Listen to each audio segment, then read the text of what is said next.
बंद कोण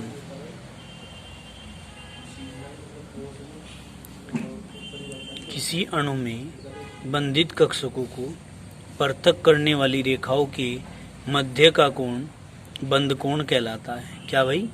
किसी अणु में बंधित कक्षकों को पृथक करने वाली रेखाओं के मध्य का कोण क्या कहलाता है भाई? बंद कोण कहलाता है। ठीक है, बंधित कक्षकों को पृथक करने वाली जो रेखाएं हैं, ठीक है ना, उसको वो बंद कोण से प्रदर्शित करते हैं। देखो यहाँ पर देखिए, ये ऑक्सीजन, हाइड्रोजन यानी कि वाटर मॉलिक्यूल की बात करते हैं तो इसके लिए बॉन्ड एंगल 104.5 डिग्री। NH3 में जो बॉन्ड एंगल है वो 107 डिग्री। CH4 के अंदर 109.5 डिग्री का एंगल होता है। बंद कोण अणु की ज्यामिति पर निर्भर करता है। किस चीज पर डिपेंड करता है भाई? ज्यामिति पर। ज्योमेट्री कैसी है अणु की, है ना। अब देखो इसके बाद यहाँ जाइए, ये है आपकी valence shell electron pair repulsion theory, मतलब वेस्पर थ्योरी। इसको संयोजी कोष इलेक्ट्रॉन युग्म प्रतिकर्षण सिद्धांत के नाम से हम लोग जानते हैं। तो हम क्या कहेंगे, ये मोस्ट इम्पोर्टेंट थ्योरी होती है। देखो valence shell electron pair repulsion theory और वेस्पर थ्योरी। देखो हम क्या कहेंगे, संयोजी बंध सिद्धांत के आधार पर अणुओं की आकृति स्पष्ट नहीं होती है। भाई वैलेंस बॉन्ड थ्योरी के आधार पे हम कह सकते हैं कि अणु की आकृति स्पष्ट नहीं हो रही। ठीक है, संयोजी कोष में उपस्थित इलेक्ट्रॉनों, केंद्रीय परमाणु से जुड़े परमाणुओं इत्यादि के आधार पर अणुओं की आकृति को स्पष्ट करने के लिए गिलेस्पी तथा निलहोम ने इस सिद्धांत का प्रतिपादन किया। क्या किया भाई? इस सिद्धांत का प्रतिपादन किया। उनके अनुसार किसी अणु की सर्वाधिक अस्थायी संरचना वह होती है जिसमें उसके संयोजी इलेक्ट्रॉनों के बीच न्यूनतम प्रतिकर्षण होता है। देखिए हमने कहा रिपल्सन थ्योरी है, तो रिपल्सन थ्योरी में जिसके अणुओं के बीच न्यूनतम रिपल्सन होगा वही सबसे ज्यादा अस्थायी होगा। वही क्या होगा? सबसे ज्यादा अस्थायी होगा। क्या कहा हमने? किसी अणु की सर्वाधिक अस्थायी संरचना वह संरचना होती है जिसमें उसके संयोजी इलेक्ट्रॉनों के बीच न्यूनतम प्रतिकर्षण होता है। क्या होता है? न्यूनतम प्रतिकर्षण होता है। अब देखो इस सिद्धांत के आधार पर, काहे के इस सिद्धांत के आधार पर किसी अणु की ज्यामिति निम्न कारकों पर निर्भर करती है। कौन कौन से कारक हैं भाई? देखो ध्यान से, नाम से ही बता रही है। वी से वैलेंसी मतलब संयोजी, ठीक है। सेल माने कोष, इलेक्ट्रॉन माने इलेक्ट्रॉन, पेयर माने युग्म, रिपल्सन माने प्रतिकर्षण, थ्योरी माने सिद्धांत। यानी कि इलेक्ट्रॉन क्या कहा? संयोजी कोष इलेक्ट्रॉन युग्म प्रतिकर्षण सिद्धांत। तो इससे हमें क्या पता चला भाई? वैज्ञानिकों ने बताया कि सबसे अधिक अस्थायी संरचना वो होगी जिसकी, बताओ, जिसके संयोजी इलेक्ट्रॉनों के बीच में न्यूनतम प्रतिकर्षण होता है। पूछ के देखिए उनसे, पंकज जी से। देखो भाई हम क्या कहेंगे। नंबर 1, अणु के मध्य परमाणु के बाह्यतम कोष में उपस्थित इलेक्ट्रॉन युग्मों की संख्या पर। ज्यामिति किन किन चीजों पर निर्भर करती है?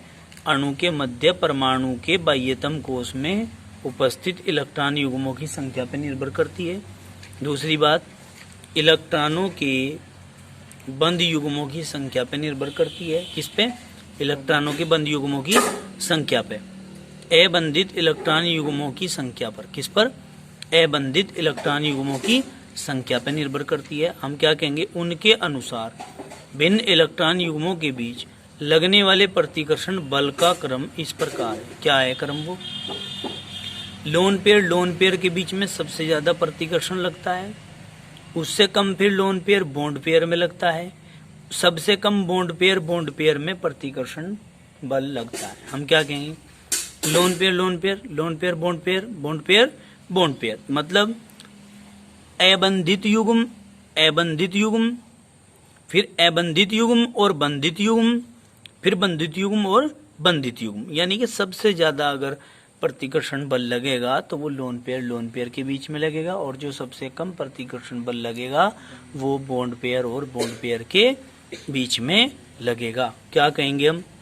प्रतिकर्षण बल के उपरोक्त क्रम को इस तथ्य के आधार पर समझाया जा सकता है कि किसी संयोजी कोष में उपस्थित अबंधित युग्म बंधित युग्म की तुलना में अधिक स्थान घेरता है। किस आधार पर समझाया जा सकता है भाई? कि जो अबंधित युग्म है ना, समझ में आई बात क्या? कि जो अबंधित युग्म है वो बंधित युग्म की तुलना में अधिक स्थान घेरेगा। क्या कहा? इसका कारण यह है कि अबंधित युग्म केवल एक नाभिक के प्रभाव में रहता है। किसके? केवल और केवल एक नाभिक के प्रभाव में रहेगा। कौन? अबंधित युग्म। जबकि बंधित युग्म दो नाभिकों के संपर्क में रहता है। किसके भाई? बॉन्ड बनेगा किसी एक परमाणु का दूसरे परमाणु के साथ ही तो बनेगा। तो एक परमाणु और दूसरे परमाणु दोनों के नाभिकों के बीच में जो प्रभाव उत्पन्न हो रहा है उसको देखिए आप लोग, नाभिकों के प्रभाव में रहता है। यह प्रभाव अबंधित युग्म प्रभाव भी कहलाता है। क्या कहलाता है? अबंधित युग्म प्रभाव भी ये कहलाता है। क्लियर होगी बात? आगे देखिए नेक्स्ट। केंद्रीय परमाणु के चारों ओर उपस्थित बंध युग्मों की प्रकृति पर भी निर्भर करता है। सेंट्रल एटम के चारों ओर जितने भी बॉन्ड बन रहे हैं परमाणुओं के साथ में, उनकी प्रकृति पर भी निर्भर ये करता है भाई। समझ में आई बात? क्या कहेंगे? यदि केंद्रीय परमाणु से यदि केंद्रीय परमाणु से जुड़े बंध युग्म समान हैं तो इस अणु की आकृति सम होती है। क्या होती है? इस अणु की आकृति सम होती है। इसके विपरीत यदि केंद्रीय परमाणु बंध युग्मों व अबंधित युग्मों से घिरा है तो इसके अणु की आकृति विषम होती है। फिर इसके अणु की आकृति कैसी होगी भाई? विषम होगी। बताओ इतनी बात समझ में आई क्या? कोई दिक्कत है? अब आगे चलो। वेस्पर सिद्धांत के आधार पर अणु की आकृति की व्याख्या करनी। क्या करनी भाई? वेस्पर सिद्धांत के आधार पर कुछ अणुओं की आकृति की व्याख्या करनी है। देखो ध्यान से समझना। नंबर 1, वे अणु जिनमें केंद्रीय परमाणु के पास दो बंध होते हैं। क्या भाई? जिनमें केंद्रीय परमाणु के पास क्या होते हैं भाई? दो बंध युग्म होते हैं। देखो, इस प्रकार के अणु की आकृति रेखीय होती है। जिनमें दो होंगे उनकी रेखीय होगी आकृति। इन अणुओं में केंद्रीय परमाणु से जुड़े दोनों परमाणु 180 डिग्री पर होते हैं, क्योंकि इसी कोण पर दोनों बंध युग्मों के बीच न्यूनतम प्रतिकर्षण होता है। क्या होता है भाई? न्यूनतम प्रतिकर्षण होता है। बताओ इतनी बात समझ में आई क्या है? बताओ कोई दिक्कत हो तो। मैंने कहा है जब दो बंध युग्म हैं और दोनों के प्रतिकर्षण के कारण जो इसकी स्ट्रक्चर है वो 180 डिग्री की हो जाती है। यही तो बात बताई भाई। इस प्रकार के अणुओं की आकृति रेखीय होती है तथा इन अणुओं में केंद्रीय परमाणु से जुड़े दोनों परमाणु 180 डिग्री पे होते हैं, क्योंकि इस कोण पर दोनों बंध युग्मों के बीच न्यूनतम प्रतिकर्षण होता है। क्या होता है? न्यूनतम प्रतिकर्षण होता है। जैसे BeCl2, ZnCl2 इत्यादि। BeCl2 180 डिग्री का कोण है दोनों के बीच में। आगे चलिए, नेक्स्ट बात क्या कहेंगे हम? याद करना है आपने, तभी आगे पढ़ाऊंगा मैं। इससे आगे तभी पढ़ा पाऊंगा जब याद करोगे। ठीक है? याद करते चलो साथ के साथ, टाइम नहीं है इतना भाई। अब देखो हम क्या कहेंगे। वे अणु जिनमें केंद्रीय परमाणु के पास तीन बंध युग्म होते हैं। क्या होते हैं? तीन बंध युग्म होते हैं। इस प्रकार के अणुओं में केंद्रीय परमाणु से जुड़े तीनों परमाणु 120 डिग्री पर होते हैं। भाई जिनमें तीन होते हैं ना बंध युग्म, में 120 डिग्री पे होंगे। इस कारण इन अणुओं की आकृति समबाहु त्रिभुजाकार होती है। कैसी होती है? समबाहु त्रिभुजाकार स्ट्रक्चर होगी, जिनमें तीन बंध युग्म उपस्थित होंगे और बॉन्ड एंगल होगा 120 डिग्री। यह त्रिभुज समतलीय होता है। कैसा होता है ये त्रिभुज? समतलीय होता है। BF3 की संरचना निम्न प्रकार है। ये देखो स्ट्रक्चर दिखा रखी है यहाँ पर चित्र में। बोरोन ट्राइफ्लोराइड BF3 की संरचना है। बोरोन 3 फ्लोरीन है और 120 डिग्री का इसमें कोण है। समझ में आ गई बात? आगे चलते हैं अब भाई हमने क्या करना है, यहाँ देखो ध्यान से,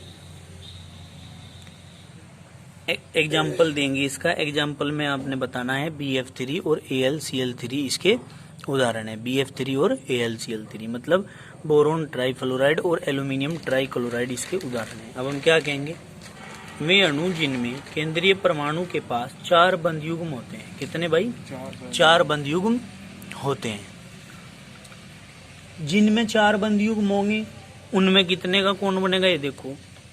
इस प्रकार के अणुओं में केंद्रीय परमाणु से 4 परमाणु जुड़े होते हैं। कितने? केंद्रीय परमाणु से 4 परमाणु जुड़े हुए होते हैं तथा इन अणुओं की आकृति चतुष्फलकीय होती है। कैसी होती है इनकी आकृति? चतुष्फलकीय। इनमें केंद्रीय परमाणु से जुड़े चारों परमाणु 109 डिग्री 28 मिनट पर होते हैं। कितने पर होते हैं? 109 डिग्री 28 मिनट पर। देखो, कार्बन टेट्राक्लोराइड, सिलिकॉन टेट्राक्लोराइड और ये अमोनियम पॉजिटिव चार्ज CH4, ये सारे के सारे उदाहरण हैं किसके भाई? बताओ किसके?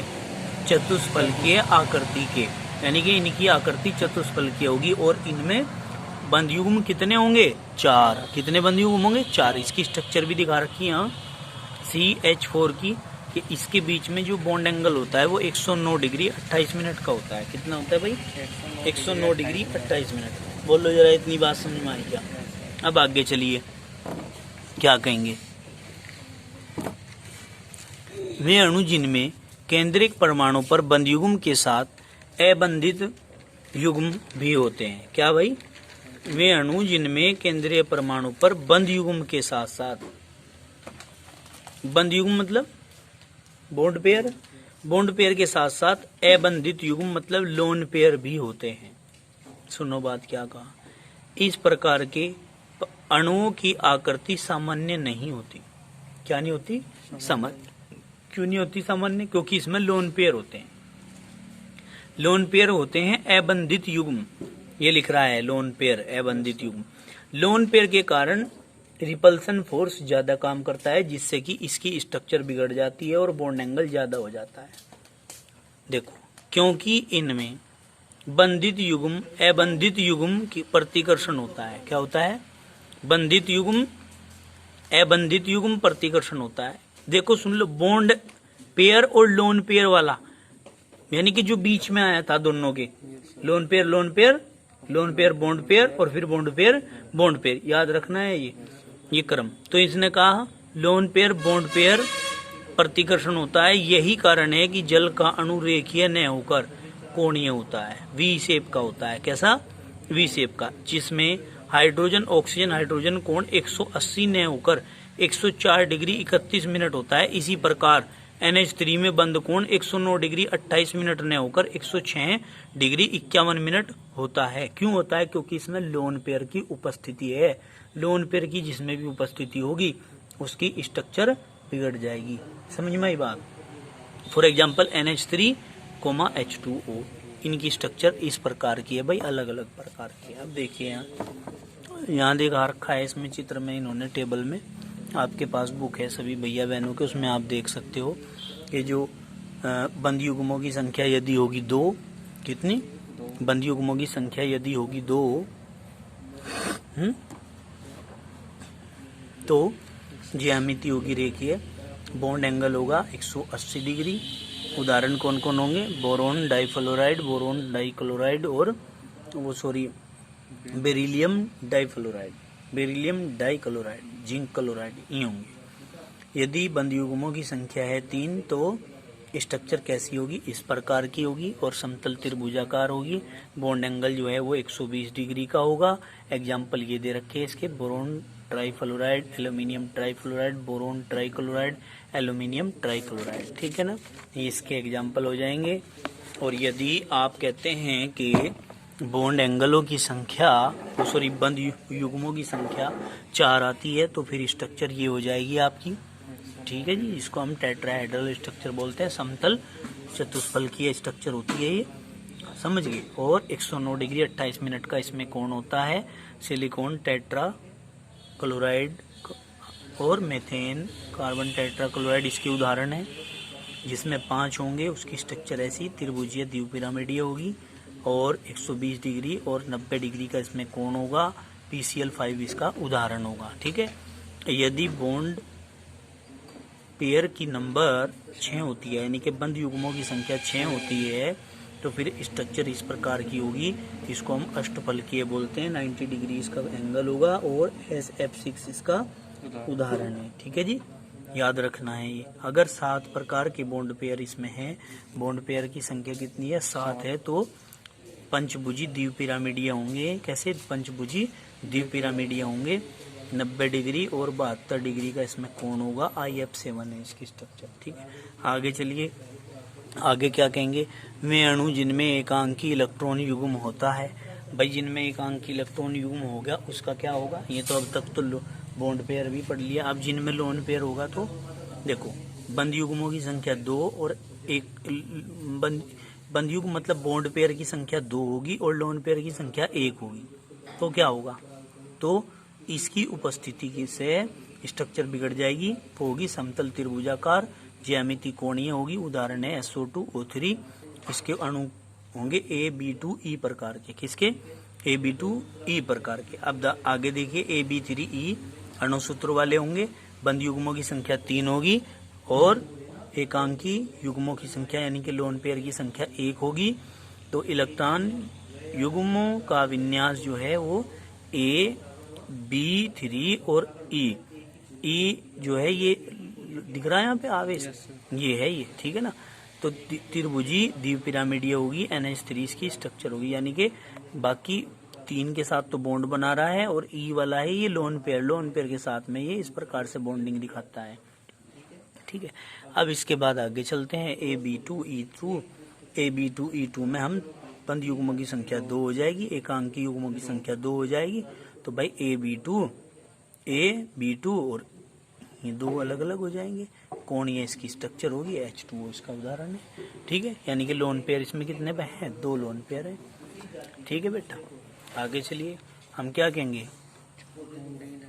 AB4E 4 होंगे भाई इसमें बंद युग्मों की संख्या, लोन पेयर की संख्या 1 होगी। दिखा दो, लोन पेयर को इससे तो दिखाते हैं 2 इलेक्ट्रॉन से, यानी कि इलेक्ट्रॉन का जोड़ा AB4 और ये सीसा प्रकार की इसकी स्ट्रक्चर होगी SF4।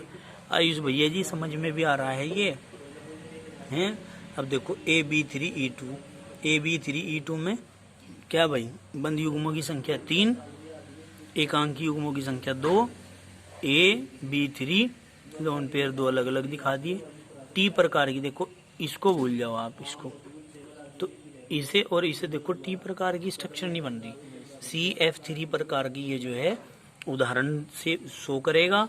AB5E प्रकार की बात करते हैं, जो इसमें 5 प्रकार के बॉन्ड पेयर होंगे, 1 प्रकार का लोन पेयर होगा।